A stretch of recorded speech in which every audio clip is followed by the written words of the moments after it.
Praise be to Jesus. Today's Gospel and Reflection. The Holy Gospel according to St. Luke chapter 6. On another Sabbath, Jesus entered the synagogue and began teaching. There was a man with a paralyzed hand, and the teachers of the law and the Pharisees watched him to see if he would heal on the Sabbath. For if he did, they could bring a charge against him. Jesus knew their thoughts and said to the man, "Get up and stand in front of everyone." So he got up and stood there.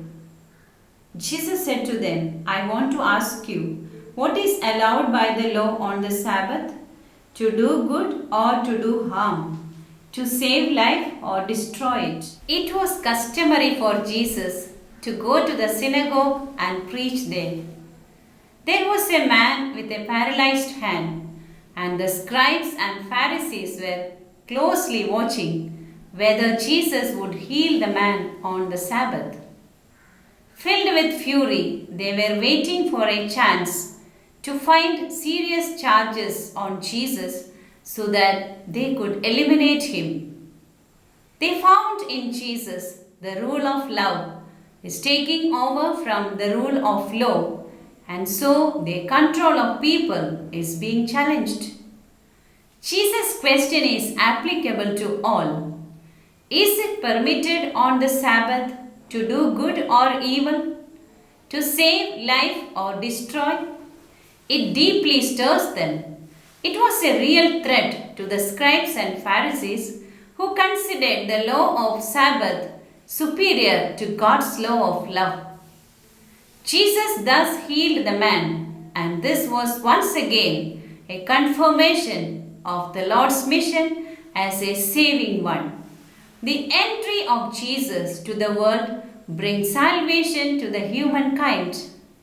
Jesus had the courage to break the law in order to save them. Jesus preached in such a way that it has power to transform the humankind. He teaches with integrity.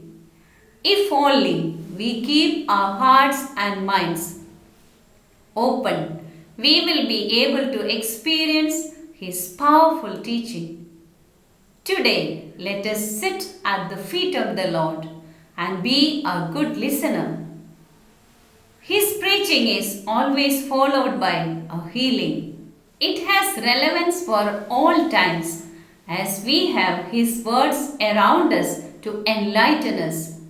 The message of Jesus becomes very effective and powerful based upon the attitude we keep. If we are not careful, we may also do the same, just like the scribes and Pharisees who closed their eyes to the reality. The law of love is to be written in our hearts. Jesus asked the man who was with a withered hand to stretch out his hand. A God coming down to extend to the human being to be a part of his life. Jesus is not up there. He enters into our life realities, dwells among us, knowing our struggles and giving us the right guidance by the Holy Spirit. Jesus is asking us to extend our hands to help the needy, troubled and worried. They are in need of our support, kindness and love. It is the right moment to listen to the voice of the Lord and act. Let us not become spectators like the scribes and Pharisees to judge others and find their faults. We resolve to follow Jesus, who is our compassionate Savior, and spread His goodness to our needy brethren. Amen.